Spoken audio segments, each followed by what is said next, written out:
Pada abad ke-16 hiduplah seorang pria bernama Hans Steininger yang merupakan wali kota Braunau am Inn, Austria. Yang menariknya, selama masa hidupnya Hans bukanlah tokoh yang dikenal atas jasanya maupun kinerjanya, melainkan dikenal berkat janggutnya yang sangat panjang. Bisa dibilang dengan panjang lebih dari 1,4 meter, Hans termasuk pemilik janggut terpanjang di dunia, dan tentunya Hans sangat menyayangi janggutnya.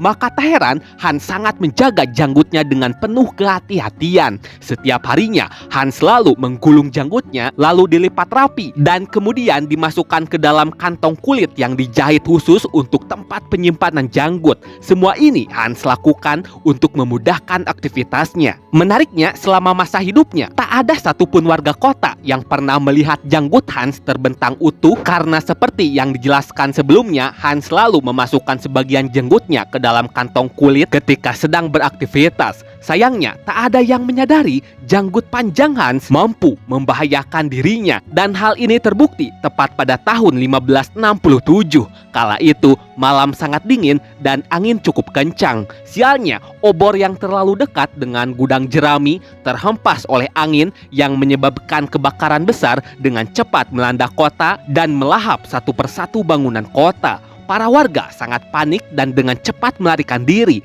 Di sisi lain, Hans yang sedang tidur nyenyak seketika terbangun karena teriakan warganya. Sama seperti warganya, Hans juga tentu panik karena ia sadar bangunan tempatnya tinggal kemungkinan besar akan menjadi korban si jago merah. Sialnya, saat berlari menuruni tangga, Hans yang lupa menggulung janggutnya tak sengaja menginjak janggutnya yang menyebabkan dirinya terjatuh. Akibat insiden naas ini, leher Hans patah dan meninggal dunia. Singkat cerita, setelah api padam seluruhnya, sang wali kota dievakuasi dan banyak warga yang sangat sedih atas insiden ini. Mereka pada dasarnya sangat menyayangi sang wali kota dan menganggapnya sebagai simbol kota yang tentunya sangat unik. Nah, untuk mengenang sang wali kota, janggutnya disimpan di museum kecil yang ada di kota Braunau, dan selain itu juga terdapat patung Hans di alun-alun kota. Terlepas dari itu semua, setelah kematian Hans, suasana kota juga berubah. Banyak warga mulai mempercayai hal mistis. Salah satunya, warga percaya jika seseorang menyentuh janggut Hans tanpa izin pihak berwenang, orang tersebut akan dihantui oleh makhluk tak kasat mata. Puluhan tahun setelah kematian Hans, muncul kisah yang menjelaskan seorang bangsawan muda yang dikenal sangat arogan dan tak percaya pada hal mistis diganggu oleh sosok tak kasat mata. Kala itu, si bangsawan mendatangi museum untuk membuktikan apakah jika ia menyentuh janggut Hans akan diganggu oleh makhluk tak kasat mata atau tidak. Awalnya, pihak berwenang mencegah si bangsawan supaya tak menyentuh janggut Hans. Namun, dengan otoritas yang dimilikinya, si bangsawan pada akhirnya berhasil menyentuh janggut Hans. Dan si bangsawan sangat menantikan apa yang akan terjadi padanya.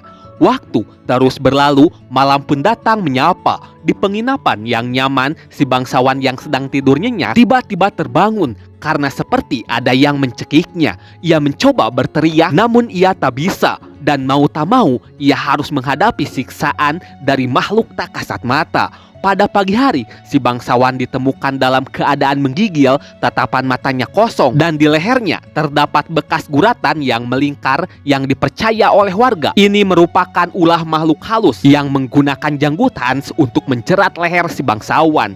Dengan cepat, peristiwa yang menimpa si bangsawan arogan ini tersebar hingga penjuru kota.